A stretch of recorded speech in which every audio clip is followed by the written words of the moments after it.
ಸ್ನೇಹಿತರ welcome back to Mahi updates plus YouTube channel. ನಾನು ನಿಮ್ಮ ಮಹಿಗೌಡ ಮಾತಾಡ್ತಿರೋದು.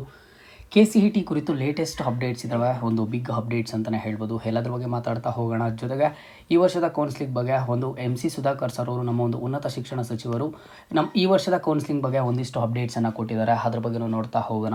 ವಿಡಿಯೋನ ಕಂಪ್ಲೀಟಾಗಿ ವಾಚ್ ಮಾಡಿ. ಆ್ಯಂಡ್ ಹಾಗೇನು ಚಾನಲ್ಗೆ ಫಸ್ಟ್ ಟೈಮ್ ವಿಸಿಟ್ ಮಾಡಿದರೆ ಅಥವಾ ಇನ್ನೂ ಸಬ್ಸ್ಕ್ರೈಬ್ ಮಾಡ್ಕೊಂಡಿಲ್ಲ ಅಂತ ಅಂದರೆ ಈ ಕೂಡಲೇ ಚಾನಲ್ಗೆ ಸಬ್ಸ್ಕ್ರೈಬನ್ನು ಮಾಡ್ಕೊಳ್ಳಿ. ನೀವು ಕೊಡುವಂತಹ ಒಂದು ಲೈಕು ಸಬ್ಸ್ಕ್ರೈಬೇ ನಮಗೆ ತುಂಬ ಪ್ರೋತ್ಸಾಹ ನೀಡುತ್ತೆ. ಹಾಗಾಗಿ ಈ ಕೂಡಲೇ ಲೈಕು ಸಬ್ಸ್ಕ್ರೈಬನ್ನು ಮಾಡ್ಕೊಳ್ಳಿ. ನೋಡಿ, ಶನಿವಾರ ನಡೆದಂತಹ ಒಂದು ಸುದ್ದಿಗೋಷ್ಠಿಯಲ್ಲಿ ನಮ್ಮ ಉನ್ನತ ಶಿಕ್ಷಣ ಸಚಿವರಾದ MC ಸುಧಾಕರ್ ಸರ್ ಅವರು ಒಂದಿಷ್ಟು ಅಪ್ಡೇಟ್ಸನ್ನು ಕೊಡ್ತಾರೆ. ಶನಿವಾರ ನಡೆದಂತಹ ಸುದ್ದಿಗೋಷ್ಠಿಯಲ್ಲಿ ಏನೆಲ್ಲ ಅಪ್ಡೇಟ್ಸನ್ನು ಕೊಡ್ತಾರೆ ಅಂತ ಹೇಳಿಬಿಟ್ಟು ಒಂದೊಂದಾಗಿ ನೋಡ್ತಾ ಹೋಗೋಣ. ನೋಡಿ, ಈಗಾಗಲೇ ಈ ವರ್ಷದ ನೀಟ್ ಪರೀಕ್ಷೆಯಲ್ಲಿ ಕ್ವಶನ್ ಪೇಪರ್ ಲೀಕ್ ಆಯಿತು ಅಂತ ಹೇಳಿಬಿಟ್ಟು ಏನೊಂದು ವಾದ ವಿವಾದಗಳಾದರೆ ನಡೀತಿದ್ದಾವೆ. ಈ ಒಂದು ವಾದ ವಿವಾದಗಳು ನಡೀತಿರುವಂತಹ ಹಿನ್ನೆಲೆಯಲ್ಲಿ ಇಲ್ಲಿ ಒಂದಿಷ್ಟು ಸಲಹೆಗಳನ್ನಾದರೆ ಕೊಡ್ತಿದ್ದಾರೆ ಅಂತ. ಇನ್ನು ಮುಂದೆ ನಡೆಯುವಂತಹ KCET ಪರೀಕ್ಷೆ ಏನಿದೆ, ಈ ಒಂದು KCET ಪರೀಕ್ಷೆಯನ್ನು ಆನ್ಲೈನ್ ಮೂಲಕ ನಡೆಸಿ ಅಂತ ಹೇಳಿಬಿಟ್ಟು ಒಂದಿಷ್ಟು ಸಲಹೆಗಳನ್ನು ಕೊಡ್ತಿದ್ದಾರೆ ಅಂತ. ಸಲಹೆಗಳನ್ನ ಕೊಡೋದ್ರ ಜೊತೆಗೆ ಈಗ ಈ ಒಂದು ಆನ್ಲೈನ್ ಮೂಲಕ ಎಕ್ಸಾಮ್ಸ್ಗಳನ್ನು ನಡೆಸಬೇಕು ಅಂತ ಅಂದರೆ computerised based testing end to end ಕಾರ್ಯನಿರ್ವಹಿಸುತ್ತಿರುವ ಒಂದು ಮಹಾರಾಷ್ಟ್ರದ ಕಂಪನಿ ಈಗಾಗಲೇ ಸಹ ಸಂಪರ್ಕ ಮಾಡಿದೆ ಅಂತ.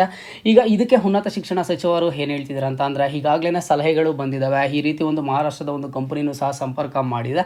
ನಾವೇನಾದರೂ ಈ ರೀತಿ ಆನ್ಲೈನ್ ಮೂಲಕ ಎಕ್ಸಾಮನ್ನು ನಡೆಸಬೇಕು ಅಂತ ಅಂದರೆ, ಈಗ ಮುಂದಿನ ವರ್ಷಗಳಿಂದ ಏನಾದರೂ ಈ ರೀತಿ ಆನ್ಲೈನ್ ಮೂಲಕ ಪರೀಕ್ಷೆಯನ್ನು ನಡೆಸಬೇಕು KCET ಅಂತ ಅಂದರೆ ಸಾಕಷ್ಟು ವೆಚ್ಚ ಖರ್ಚಾಗುತ್ತೆ ಅಂತ ಹೇಳಿದ್ದಾರೆ. ಅಂದರೆ ಸಾಕಷ್ಟು ದುಡ್ಡಾದರೆ ಖರ್ಚು ಬರುತ್ತೆ ಅಂತ ಹೇಳಿದ್ದಾರೆ. ಯಾಕಂತ ಅಂದರೆ KEAದಲ್ಲಿ ಈ ರೀತಿ ಕಾಮನ್ ಎಂಟ್ರೆನ್ಸ್ ಟೆಸ್ಟ್ಗಳು ಏನಿರ್ತವೆ, ಈ ರೀತಿ ಎಂಟ್ರೆನ್ಸ್ ಟೆಸ್ಟ್ಗಳು ಸಾಕಷ್ಟು ಕಾಂಪಿಟೇಟಿವ್ ಎಕ್ಸಾಮ್ಸ್ಗಳಿಗೆ ಈ ರೀತಿ ಒಂದು ಪ್ರವೇಶ ಪರೀಕ್ಷೆಗಳನ್ನು ಮಾಡ್ತಾ ಇರ್ತಾರೆ.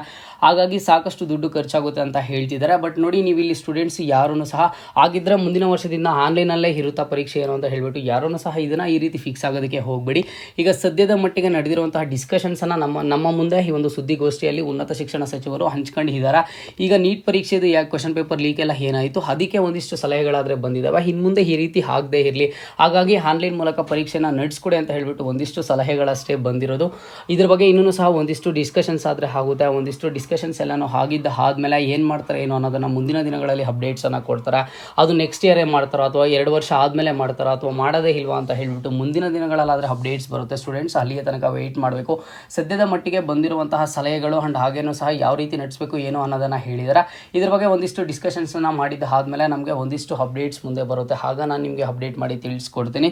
ಇದರ ಜೊತೆಗೆ ನಮ್ಮ ಒಂದು ಉನ್ನತ ಶಿಕ್ಷಣ ಸಚಿವರು ಈ ವರ್ಷದ KCET ಆ್ಯಂಡ್ ಹಾಗೇನೂ ಸಹ ನೀಟ್ ಕೌನ್ಸಿಲಿಂಗ್ ಬಗ್ಗೆ ಒಂದು ಅಪ್ಡೇಟನ್ನು ಕೊಟ್ಟಿದ್ದಾರೆ. ಯಾವಾಗ ಸ್ಟಾರ್ಟ್ ಆಗುತ್ತೆ ಹೇರೋ ಅಂತ ಕೇಳಿದಾಗ ಇಲ್ಲಿ ಕೊಟ್ಟಿರುವಂತಹ ಉತ್ತರ ನೋಡಿ, ಈಗಾಗಲೇ ನೀಟ್ ಪರೀಕ್ಷೆ ಕುರಿತು ಸುಪ್ರೀಂ ಕೋರ್ಟ್ನಲ್ಲಿ ಒಂದು ಹಿಯರಿಂಗ್ ನಡೀತಿದೆ. ಸಾಕಷ್ಟು ವಾದ ವಿವಾದಗಳು ನಡೀತಿದೆ.